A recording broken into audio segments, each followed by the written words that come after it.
வணக்கம்.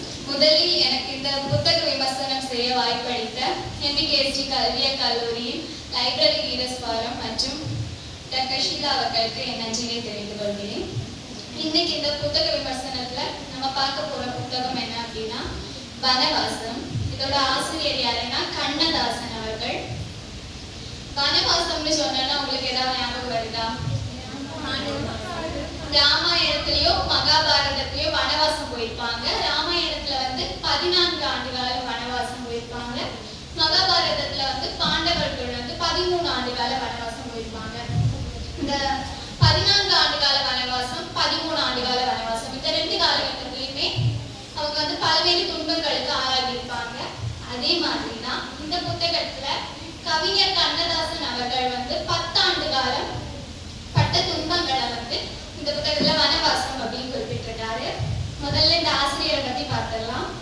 ஆசிரியர் கண்ணதாசன். இவரோட இயற்பெயர் என்னன்னா முத்தையா. இவர் சிவகங்கை மாவட்டத்துல சிறுகூடல்பட்டி அப்படின்னு சொல்ற ஒரு சின்ன கிராமத்துல பிறந்தவர். இவர் ஒரு எழுத்தாளர், கவிஞர் அப்படின்னு பன்முக திறமை கொண்டவர். 5000க்கும் மேற்பட்ட திரைப்பட பாடல்கள் பாடியிருக்காரு. இவருக்கு ஒரு குணம் இருக்கு. என்னன்னா இவர் யாராவது இவரை தவறுதலா பேசினாலோ ஏதாவது குறை சொன்னாலோ நேரடியா பதில் சொல்லாம அவரோட பாடல் மூலமா பதில் சொல்லுவாரு. இந்த பாட்டை நீங்க கேட்டிருப்பீங்க. பரமசிவனின் கழுத்தில் இருந்து பாம்பு கேட்டது, கருடா சௌக்கியமா, யாரும் இருக்கும் இடத்தில் இருந்து கொண்டால் எல்லாம் சௌக்கியமே, கருடன் சொன்னது அதில் அர்த்தம் உள்ளது அப்படின்னு. பரமசிவன் கழுத்துல இருக்கனால அந்த பாம்பு கருடன் பார்த்தேப்பா நீ நல்லா இருக்கியா அப்படின்னு கேட்க முடியும். இதுவே அந்த பாம்பு தரையில எல்லாம் போயிட்டு இருந்ததுன்னா கருடனை பார்த்து அந்த கேள்வியே கேட்டிருக்காது. இதுவுமே அவர் வாழ்க்கையில சந்திச்ச விஷயங்கள் வச்சு எழுதின ஒரு பாடல். இன்னொன்னு உயர்ந்த இடத்தில் இருக்கும்போது உலகம் உன்னை மதிக்கும், உன் நிலைமை கொஞ்சம் இறங்கி வந்தால் நிழலும் போல குடிக்கும் அப்படின்னு சொல்லியிருப்பாரு. இதுவுமே அவரோட வாழ்க்கையில நடந்த விஷயங்கள் பத்தி தான் சொல்லியிருப்பாரு. இந்த வனவாச புத்தகத்துல எல்லாத்தையும் பத்தி அவர் குறிப்பிட்டிருப்பாரு. இது தவிர 1980 இவர் சேரமான் காதலி அப்படின்னு சொல்ற ஒரு நூலுக்காக சாகித்ய அகாடமி விருது பெற்றிருக்காரு. தமிழக அரசவை கவிஞரா இவர் இருந்திருக்காரு. சுதந்திரத்துக்கு அப்புறம் தமிழகத்தோட அரசவையில சில கவிஞர்கள் வச்சிருந்தாங்க. அது மாதிரி இவரும் தமிழக அரசவை கவிஞரா இருந்தாரு. இது தவிர இது அவரோட முற்றிலும் இது ஒரு சுயசரிதை புத்தகம். இவர் 2 சுயசரிதை எழுதினாரு. ஒண்ணு வனவாசம், இன்னொன்னு மனவாசம். வனவாசம் இந்த புத்தகம். வனவாசம் என்னன்னா வனவாச காலகட்டத்துல அவர் விடுதலை பெற்று அதுக்கப்புறமான வாழ்க்கை வனவாசம் புத்தகத்துல குறிப்பிட்டிருக்காரு.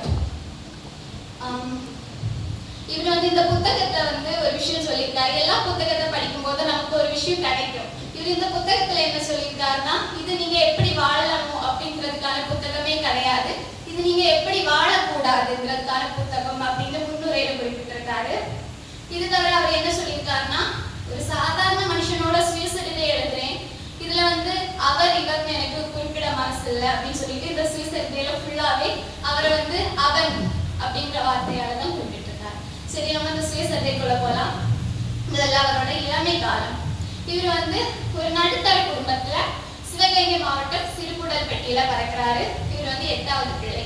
8வது பிள்ளை. இவருக்கு முன்னாடி 5 சகோதரிகள் 2 சகோதரர்கள் இருக்காங்க. இருந்தாலும் கூட கடைசி பிள்ளைனால இவங்களுக்கு ஒரு ஆசை, பெண் பிள்ளை மாதிரி ட்ரெஸ் போட்டு அலங்கரிச்சு பார்க்கணும் அப்படின்னு. அதனால அப்படி அலங்கரிச்சு அவங்க பெற்றோர் பார்த்தாங்க.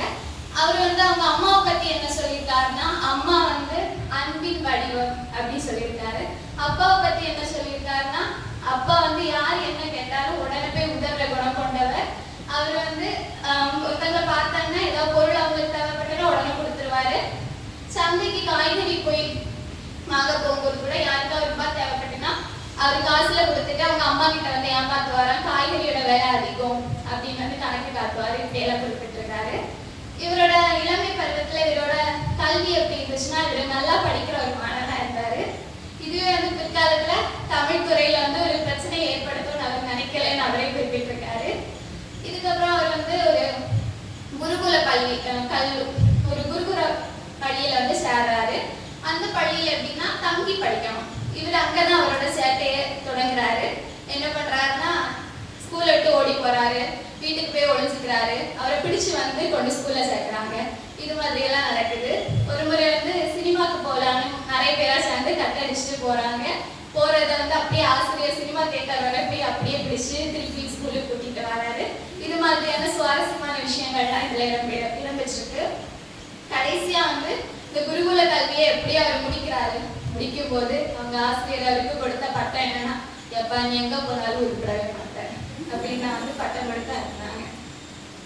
ஒரு முறை வந்து குருகுல கல்வியில அவர் இருக்கும்போது ஒரு கவிதை எழுதுறாரு. எழுதி அவங்க ஆசிரியர் கிட்ட கொண்டு கொடுக்குறாரு. அவர் என்ன சொல்றாருன்னா, எப்போ உனக்கெல்லாம் இது என்ன தேவையில்லாத வேலை அப்படின்னு ஒரு மாதிரி பேசிடுறாரு. இப்போ இந்த புத்தகத்தை எழுதிட்டு இருக்கும்போது கூட அவருக்கு வந்து அந்த வார்த்தைகள் மனசுல அப்படி காயமா இருந்ததா அவர் வந்து பதிவு பண்ணியிருக்காரு. குருகுல கல்வி முடிச்சிட்டு அவருக்கு வந்து இப்போ நம்ம என்ன செய்ய போறோம் அப்படின்னு ஒரு எண்ணம் இருக்கு. அவருக்கு ஆசை என்னன்னா, அவருக்கு கவிஞர் எழுத்தாளர் ஆகணும் அப்படிங்கிறதுதான் கண்ணதாசன் அவர்களோட ஆசை. அப்ப அவர் வந்து சிந்திச்சுட்டே இருக்காரு, சிந்தனையில மூழ்கி இருக்காரு. ஒரு தென்னை தோப்புல இருந்து யோசிச்சுட்டே இருக்காரு. பாக்குறவங்களுக்கு அது சாதாரண விஷயமா தான் தெரியுது. ஆனா வந்து உண்மையில அவரு மனசுல ஓடிட்டு இருக்கிறது, நம்மள வந்து எல்லாரும் வியந்து பாக்குற அளவு நம்ம ஒரு எழுத்தாளர் ஆகணும் அப்படிங்கிறதுதான் அவரோட ஆசையா இருக்கு. ஒரு முறை அவருக்கு என்ன தோணுச்சோ தெரியல, திடீர்னு தென்னந்தோப்புல ஆழ்ந்த சிந்தனையில இருந்த அவரு திடீர்னு எழுப்பி போய் பஸ்ஸை பிடிச்சி இறங்கிட்டாரு. எங்க போறதுக்குன்னா திருச்சிக்கு போய் நம்ம இந்த ஊர்ல இருந்தோம்னா நம்மளால கவிஞர் ஆக முடியாதுன்னு சொல்லிட்டு அவர் வந்து திருச்சிக்கு புறப்படுறாரு. அப்போ வந்து அவருக்கு மனசுல எதுவும் தோணலை, நம்ம கவிஞர் ஆகணும் மட்டும்தான் தோணுச்சு. ஆனா பேருந்துல ஏறினதான் அவர் வந்து ஓன்னு அழுறாரு. ஏன்னா அவங்க அம்மாவை பிரிஞ்ச வருத்தம். எப்படியோ திருச்சிக்கு போய் இறங்குறாரு. அவர் கையில இருக்கிறது 8 அணா காசு மட்டும்தான். சாப்பிட்டதுக்கு எதுவும் இல்லை. திருச்சியிலையும் யாரையும் தெரியாது, யாரையும் முகம் தெரியாதே தவிர ஒருத்தருக்கு பெயரை தெரியும். இவர் வந்து ஒரு கதை எழுதி அனுப்பியிருப்பாரு. அதை வந்து ஒரு பத்திரிகையில் உள்ள ஆசிரியர் வந்து பிழை திருத்தம் செஞ்சு வெளியிட்டிருப்பாரு. அதனால அந்த ஆளோட பெயர் இவருக்கு தெரியும். அந்த பெயரை வச்சு அவரை போய் சந்திச்சு இவர் அறிமுகப்படுத்துறாரு. அவரை வந்து அன்பா ஏற்றிட்டு சாப்பாடு போடுறாரு. இவர் சாப்பாடை வேண்டான்னு சொல்லல, எனக்கு கையில 8 அணா தான் இருக்கு, அந்த சாப்பாடை சாப்பிட்டே ஆகணும். அதனால வந்து சாப்பிட்டுட்டு இவர் சொல்றாரு, நான் இதுக்காக தான் இங்க வந்தேன், நான் கவிதை எழுதி நான் ஒரு கவிஞர் ஆகணும், அதுக்காக தான் நான் திருச்சிக்கு வந்தேன் அப்படின்னு சொல்றாரு. உடனே அவரும் வந்து முன்னாடி எல்லாம் ஒரு அறிமுக கடிதம் எழுதி அனுப்புவாங்க. இவரை எனக்கு தெரியும், நீங்க வந்து வேலைக்கு வச்சுட்டீங்கன்னா இவர் வந்து நல்ல வேலை செய்வாரு அப்படின்னு ஒரு அறிமுக கடிதம் எழுதி அனுப்புவாங்க. அது மாதிரி இவருக்கும் ஒரு அறிமுக கடிதம் எழுதி கொடுக்குறாரு அந்த நண்பர். இவரும் வந்து ஒவ்வொரு இடமா ஒவ்வொரு பத்திரிகை பதிப்பகமா ஏறாரு இறங்குறாரு. ஆமா, அவர் ஏறினாரு இறங்கினாரு தவிர அவருக்கு வேற இன்னொன்னு கிடைக்கல. சிலவங்க என்ன சொன்னாங்கன்னா, எப்பா கவிதை கட்டுரை எழுதுறது சரி, இதிலே வாழ்க்கையை நடத்த முடியாது, வேணா நீ எழுதி கொடு, நாங்க பிரசுரிக்கிறோம், அதை தவிர காசு எல்லாம் தர மாட்டோம். இதுக்கு அப்ப இருந்த எண்ணத்துக்கு சரி எனக்கு காசு ஒண்ணு வேண்டாம், நீங்க வந்து என்னோட கவிதைகளை வந்து பிரசுரிச்சா போதும் அப்படிங்கிறது மட்டும்தான் மனசுல இருந்துச்சு. அதனால சரின்னு சொன்னாரு. அதனால அவருக்கு மனசுக்குள்ள ஒரு கஷ்டம் இருந்துச்சு, நமக்கு சாப்பாடு மட்டும் கொடுத்துட்டு கவிதை எழுத சொன்னா நம்ம எழுதி கொடுத்துட்டே இருப்போம்ல அப்படின்னு. ஏன்னா அவர் அந்த அளவுக்கு பசி பட்டினியில இருக்காரு. அடுத்து அவரோட நண்பர் வீட்டுக்கே போறாரு. அவருக்கும் அதே நிலைமை தான். அவரும் ஒன்றும் நல்ல ஒரு வாழ்க்கை வாழல, அவரும் கஷ்டமான ஒரு வாழ்க்கையை தான் வாழ்ந்துட்டு இருக்காரு. இதனால வந்து அவரு சரி இங்க இருந்து இவருக்கு தொந்தரவு கொடுக்கான்னு சொல்லி சென்னைக்கு புறப்படுறாரு. இப்போ கையில 4 அணா தான் இருக்கு. ட்ரெயின் டிக்கெட்டுக்கு கூட காசு இல்லை. ட்ரெயின்ல டிக்கெட் எடுக்காம தான் பயணம் பண்றாரு. ஒவ்வொரு ஸ்டாப்பா வரும்போது எத்தி எத்தி பாக்குறாரு, யாராவது நம்மள புடிச்சிட்டு போயிடுவாங்களா அப்படின்னு. அப்ப அவருக்கு வயசு 16. அவர் வந்து அதுக்கப்புறம் சென்னையில போய் இறங்குறாரு. அவர் ரொம்ப அதிர்ஷ்டசாலி, யாருமே அவரை வந்து பிடிக்கல, அதனால இறங்கிட்டாரு. இறங்கின பிறகு 2 நாளா வேலை தேடி அலைகிறாரு. 2 நாளா பசியும் பட்டினியுமா இருந்திருக்காரு. இந்த டைம்ல தங்குறதுக்கும் இடம் இல்ல. மெரினா கடற்கரை தான் அவருக்கு அடைக்கலம் கொடுக்குது. அந்த மண்ணில் தான் 2 நாளா தூங்கி பொழுத கழிக்கிறாரு. ஒரு நாள் இவர் எப்படி மண்ணை தோண்டி அதுல படுத்து வானத்தை பார்த்து ஏதாவது யோசிச்சுட்டே, நம்ம அம்மா இப்ப எப்படி இருப்பாங்க, நம்மளை பார்த்து கவலைப்படுவாங்களா அப்படி யோசிச்சுட்டே அவரோட பொழுத வந்து கழிச்சுட்டே இருப்பாரு.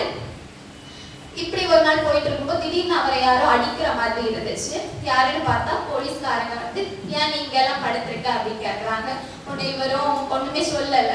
உடனே இவங்க வந்து அவரோட பேக்கேஜ் அப்புறம் வந்து லக்கேஜ் எல்லாத்தையும் செக் பண்றாங்க. ஏதாவது காசு கிடைக்குமா, எதுவும் கிடைக்காதனால மரியாதை எங்கேருந்து ஓடிடு அப்படின்னு சொல்றாங்க. அப்பவும் அவர் ஒரு விஷயம் பதிவு பண்றாரு. அப்போ என்கிட்ட காசு இருந்துச்சுன்னா என்னை யாரும் துரத்தி இருக்க மாட்டாங்கன்னு அவர் வந்து பதிவு பண்ணியிருக்காரு. அப்புறம் வந்து போலீஸ்காரங்க போனோன்னா இவர் ஒரு ஓரமா கடற்கரையிலே படுத்து தூங்குறாரு. அடுத்த நாள் இவர் ஒரு காட்சியை பார்க்கிறாரு. என்னன்னா, கடற்கரையில வந்து 2 குழந்தைகள், ஒண்ணு வந்து அப்பா அம்மா கூட ஒரு குழந்தை வந்திருக்கு, இன்னொரு குழந்தை வந்து பாவப்பட்ட குழந்தை, அதோட உடைகள்லாம் கிழிஞ்சு போயிருக்கு, அப்படி ஒரு குழந்தை. அப்போ வந்து அந்த கடற்கரையில எல்லாம் வந்து முன்னாடி முறுக்கு, கடலை இதெல்லாம் வந்து வித்துட்டு இருப்பாங்க. அப்ப அந்த பிள்ளை ஒரு பட்டாணியை பார்த்து ஆசைப்படுது. எந்த குழந்தைன்னா, அப்பா அம்மா கூட வந்திருக்க குழந்தை. பட்டாணியை பார்த்து ஆசைப்பட்டேன்னு அவங்க அப்பா வந்து பொண்ணுக்கு மேல நல்ல பாசம் வச்சிருந்தனால பட்டாணி வாங்கி கொடுக்குறாரு.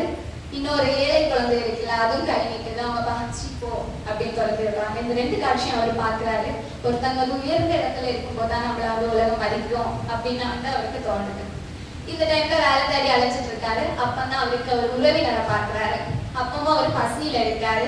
அந்த உறவினரை பார்த்தானே, அவரு நமக்கு சாப்பாடு வாங்கி தருவாரு அப்படின்னு சொல்லிட்டு கிட்ட போயிட்டு அறிமுகப்படுத்தின. நீ எதுக்கு இங்க வர அப்படின்னு அப்படி கேட்டுட்டாரு. அவருக்கு ஒன்ன கண்ணுல வந்து கண்ணீர்லாம் நிரம்பி போயிட்டு சின்ன வயசுல நான் உங்களை தொந்தரவு பண்ணிருக்கேன், அதுக்கு நீங்க இப்படி சொல்லுவீங்களா, என் கண்ணு முன்னாடிக்காத போ அப்படின்னு துரத்திட்டாரு. அப்பவும் அவருக்கு ஒரு எண்ணம், இவரு போடு துரத்துனது கூட பரவாயில்ல, ஒரு வாய் சாப்பாடு வாங்கி தந்துட்டு துரத்தி இருக்கலாமே. அவ்வளவு பசியில அவர் வந்து வாடி இருந்தாரு. ஏதோ கடவுள் வந்து இவர் கவிஞர் ஆகணும்னு எழுதி வச்சிருந்தாரு போல. இவர் நடந்துட்டு இருக்கும்போது இவருக்கு தோல்ல ஒரு கை வருது. இவருக்கு தெரிஞ்ச ஒரு நபர், பாப்பா சாப்பிட போலாம் அப்படின்னு கேட்கிறாரு. இவருக்கு ஒரே ஆச்சரியம், நம்ம அவர்கிட்ட பசிக்குதுன்னு சொல்லல, அவருக்கு எப்படி நம்ம பசி புரிஞ்சிச்சுன்னு இவருக்கு ஒரு ஆச்சரியம். அவர் வந்து இவரை கூட்டிட்டு போறாரு, சாப்பாடு வாங்கி கொடுக்குறாரு. அதே நாள் இவருக்கு ஒரு ஆச்சரியம் காத்திருக்கு. இவருக்கு வந்து வேலையும் கிடைக்குது. கவிஞரா இல்ல, காய்கறி வாங்குறவரா. காய்கறி வாங்க இவர் போறாரு. கையில காசு வேணும்ல, அவங்க அப்பா என்ன பண்ணுவாரு, மத்தவங்களுக்கு உதவி பண்ணிட்டு காய்கறி விலையில கூட்டி காட்டுவாரு. அதே மாதிரி இவர் என்ன பண்ணாரு, கொஞ்சம் காசு அவர் எடுத்து வச்சுட்டு காய்கறி விலையை வந்து அதிகமா காட்டினாரு. இப்படியே காலத்தை ஓட்டிட்டு இருந்தாரு. கவிஞரா ஆக முடியல. இதனால சரி நம்ம ஊருக்கே போயிடலாம் திரும்பி போறாரு. நம்ம அம்மா இப்படி நம்மளை ஏற்றுப்பாங்களா, இப்படி ஒரு கேள்வியோட போறாரு. ஆனா அவங்க வீட்டுல வந்து அவங்க அம்மா வந்து பையனை பார்த்தானே அழுறாங்க, எங்கடா போன அப்படின்னு. அதனால அவருக்கு அங்க இருக்க மனசு வரல. ஏன்னா வந்து இவரோட ஆசை வந்து கவிஞர் ஆகணும்னு. மறுபடியும் திருச்சிக்கு புறப்படுறாரு. இந்த தடவை திருச்சி அவரை ஏமாத்தல. இவருக்கு வந்து போன ஒரு நண்பரை சந்திக்கிறாரு. அவர் வந்து எனக்கு உறவினர் ஒருத்தர் தான் வந்து ஒரு பத்திரிகையில ஆசிரியரா இருக்காரு, நீ போய் பாருன்னு சொல்றாரு. இவரும் போய் பாக்குறாரு. அவர் பார்த்தோன்னா, என்ன நீங்க எதுக்கு முன்னாடி கவிதையெல்லாம் எழுதிருக்கீங்களா அப்படின்னு கேட்டாரு. இவரு சொன்னா, நான் எழுதிருக்கேன். என்ன பேர்ல எழுதிருக்கீங்க அப்படின்னு கேட்டாரு. என்ன சொல்றது யோசிச்சுட்டே இருந்தாரு. அந்த காலகட்டத்துல தாசன்ங்கிற பெயர் வந்து புகழ்பெற்ற பெயரா இருந்துச்சு. வண்ணதாசன், வாணிதாசன், இது மாதிரி பெயர்கள்லாம் இருக்கு, பாரதிதாசன். அதனால இவருக்கு திடீர்னு தோணுன பெயர் தான் என்னன்னா, நான் கண்ணதாசன்ங்கிற பெயர்ல தான் எழுதிட்டு இருக்கேன். அது வந்து அவருக்கு ஒரு வினாடியில உதிச்ச ஒரு பெயர் அப்படின்னு சொன்னா, அந்த ஆசிரியர் என்ன சொல்றாருன்னா, இந்த பேர் இங்க கேட்ட மாதிரி இருக்கு. ஏன்னா படிச்ச நபர் அவரு, தெரியாதுன்னு சொன்னா அவருக்கு அசிங்கம் ஆயிடும். அவர் எனக்கு தெரியும்னு சொல்றாரு. இவரை வந்து வேலையில சேர்றாரு. இவர் வேலையில சேர்ந்து ஒரு மாசத்துல என்ன ஆச்சுன்னா, இவர் வந்து புதுசா நிறைய கட்டுரைகள்லாம் எழுதுறாரு. ஆசிரியரா இருந்தவருக்கு வேலை போகுது, இவர் ஆசிரியராகிட்டாங்க. அதனால இவருக்கு மனசுல ஒரு கஷ்டம், நம்மளாலதான் அவருக்கு வேலை போயிட்டு அப்படின்னு சொல்லிட்டு இவர் என்ன பண்றாருன்னா, வாரம் ஒரு முறை அவரை போய் சந்திப்பாரு, சந்திச்சு பேசுவாரு. இப்படி இருந்த இவரோட பெயர் வந்து புகழ் பெற ஆரம்பிக்குது. முன்னாடி பத்திரிகை எல்லாரும் வாசிக்கிறனால அந்த பெயர் எல்லாருக்கும் பரிச்சயமான பெயரா மாறுது. இப்படி அவர் நிறைய பத்திரிகைகள்ல போய் சேர்றாரு. இவரோட புகழ் உயருது. இவர் வந்து 2000 வரை சம்பளம் வாங்குற காலகட்டம் வந்து. ஆனா இருக்க பிரச்சனை என்னன்னா, 2000 2 நாள்லயே செலவு பண்ணிடுவாரு. அந்த டைம் வந்து 2000 சொல்லும்போது லட்சக்கணக்குல மதிப்பு. 2000 2 நாள்ல செலவு பண்ணிட்டு யாருக்கிட்டே தான் கடன் வாங்கினேன், கடன் வாங்கிட்டு நான் ஊருக்கு போனேன் இப்படின்னு அவரே குறிப்பிட்டிருப்பாரு. இது மாதிரி பணத்தை வந்து ஈஸியா செலவு பண்ணக்கூடிய ஒரு நபர். இந்த டைம்ல இவர் புகழ் பெற்ற ஆளா மாறிட்டே இருக்காரு. அப்பதான் இவருக்கு வந்து அரசியல்ல சில நபர்கள் கிட்ட சந்திப்பு ஏற்படுது, நட்பு உருவாகுது. இவர் வந்து அரசியல்ல கால் எடுத்து வைக்கிறாரு. அங்க அவருக்கு பட்ட ஏமாற்றம், அப்புறம் வந்து நண்பர்கள் செய்த துரோகம், இதுதான் அந்த 10 ஆண்டு கால வனவாசம். இந்த சுயசரிதையோட புகழ்பெற்ற விஷயம் என்ன அப்படின்னா, ஒருத்தங்க வந்து அவங்க வாழ்க்கையில சந்திச்ச புகழ் அப்புறம் நல்ல விஷயங்களை மட்டும் குறிப்பிடுவாங்க. இவர் என்னன்னா, தான் பட்ட அவமானங்கள், தான் செய்த தவறுகள், அப்புறம் யார் இந்த வனவாச காலகட்டத்துக்கு காரணமா இருந்தா எல்லாரோட பெயரையும் குறிப்பிட்டிருக்காரு. இது அவர் வந்து புகழோட உச்சத்துல இருந்த காலகட்டத்துல அவர் எழுதின ஒரு சுயசரிதை. இதுல வந்து இந்த 10 ஆண்டு கால வனவாசத்துல வந்து அவர் யாரெல்லாம் சந்திச்சாரு, எதனால அவருக்கு வந்து அந்த 10 ஆண்டுகள் வனவாச காலகட்டமா அமைஞ்சிச்சு அப்படின்னு நீங்க இந்த சுயசரிதையை படிச்சு தெரிஞ்சுக்கலாம்.